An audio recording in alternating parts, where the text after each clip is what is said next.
Welcome one and all to our next episode of Roomination. Today, let's talk about something that belongs into the kitchen. Now, we ain't gonna talk about women because it's the 21st century. Okay, yeah, we just confirmed that it's the 21st century and men are also part of the kitchen, okay? So, now, we are gonna talk about cutting boards. Now, as I was bullied to do so, I'm gonna tell you something about cutting boards that is essential to know. First of all, what are the materials of a cutting board? Now, there's a variety of materials that can be used for cutting boards, but the major few are like wooden cutting boards, plastic cutting boards, bamboo cutting boards, or if you want to go real fancy, you can have a glass cutting board. Now, let's stop here and let's ask, what is the preferred cutting board for you? Wooden one. Oh, so you want to go old school, yeah? Yes, why not? Well, I mean, plastic is also good, but we know that there are downsides to plastic cutting boards, but also the wooden ones. But yes, I understand that wooden cutting board is the OG one, and even I would prefer the wooden cutting board. So yeah, okay. Mm-hmm. Yeah. We decided so as a unit.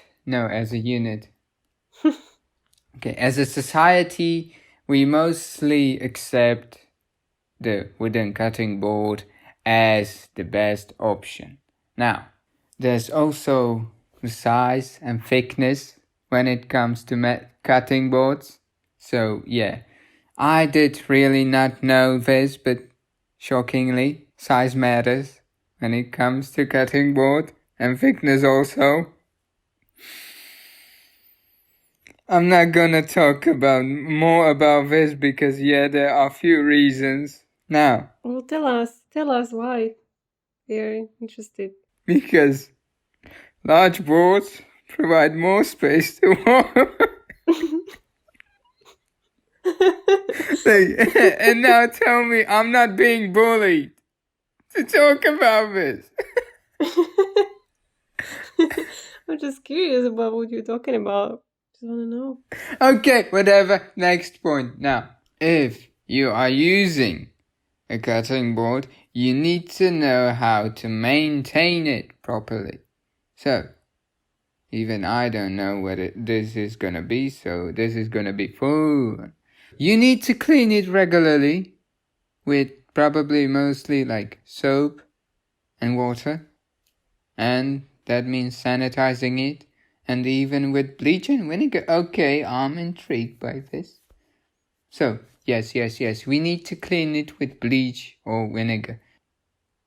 Okay, now, the function of a cutting board is primarily for cutting, chopping, and slicing ingredients while cooking. So yeah, that's probably the main reason why even cutting boards exist. So now, when you're cutting and you're going wild, you might also consider the safety when you are using a cutting board, because if you're a feral animal and you are using a knife like an assassin, you need to be aware that you have fingers, and you should probably, after every cutting session, you should also cut your you oh my goodness. You should count your fingers, not cut, okay? Count.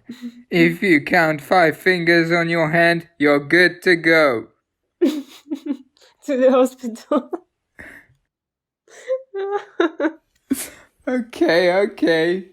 Let's get to the next point, okay? Now, variety. Now, there are specialized cutting boards designed for specific purposes because why not? Now, I did not know this, but there are actually like flexible cutting mats. Okay. And like they are used for mostly for like as a decorative board for serving cheeses, not Jesus. Okay. Now, if and only if you want to replace a cutting board, that means it's the end of the road for your old cutting board. And how do you know this? Because when it comes like excessively worn, cracked, or deeply grooved, you need to know that it's time for a new soldier in your kitchen, okay? Because there could be like bacteria on it or in it, and you at this point cleaning it will be a bit more difficult. So yeah, just do a proper burial for your cutting board if you have like real emotions, like real emotional attachment to your cutting board. Just like you can do any sort of a burial, like you can clearly do a Viking burial, like on the boat, and you will like dramatically shot a flaming arrow to it, and it will burn on the river, and everybody will be on the riverside and will be crying. So yeah, there are options. I'm just putting it out, okay? Out there. You have options. Yeah? Which option you would use? Like, of course, the proper Viking burial. Like, the flaming arrow is like, it's the best option. Like, if I go down with my cutting board, I wanna be next to my cutting board on that boat with the flaming arrow between us, and it will start the fire, and the music will start, and Valhalla will welcome us with open arms. Oh my. So yeah, because we will fall in battle like the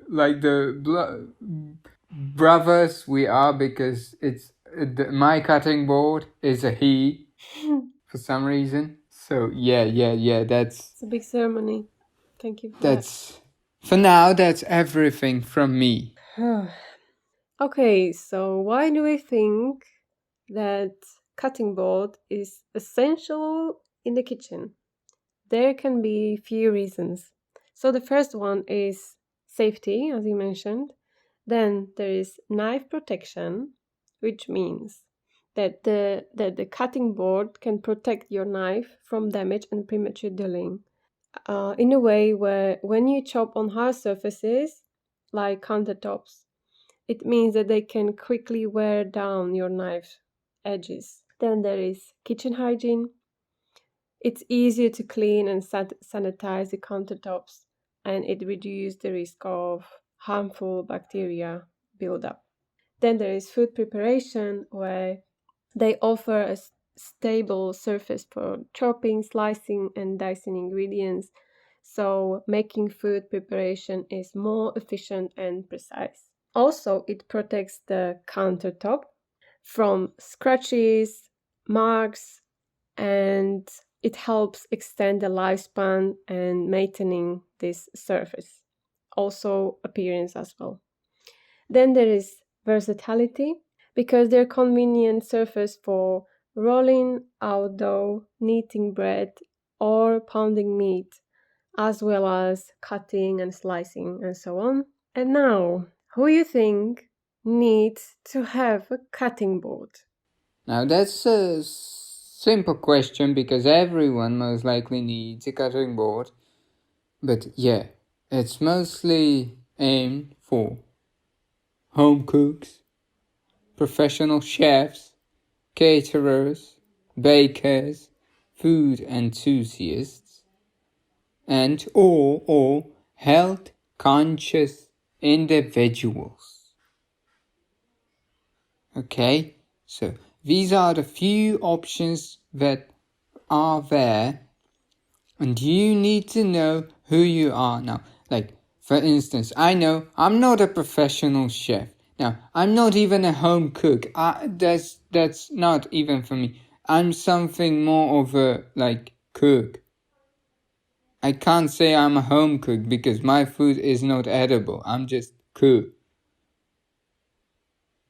Not even a cook. I'm just a cook. Okay? So you need to know where you belong, okay?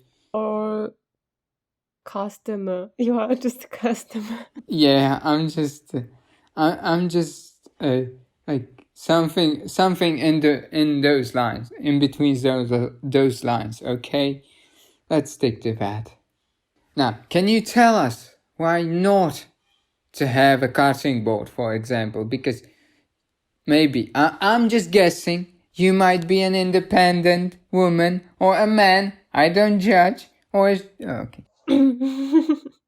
So I personally think that everyone needs some kind of cutting board. If you are using your kitchen and you cut something like a fruit, vegetable, or other groceries. But if someone don't want a cutting board because they have extremely small kitchen and counter space, then I can understand why they don't want a bigger cutting board, or they don't have foldable cutting board available, and then they decide that I'm just going to improvise and I'm maybe going to use just the plate because I'm not really cutting so many things or a lot.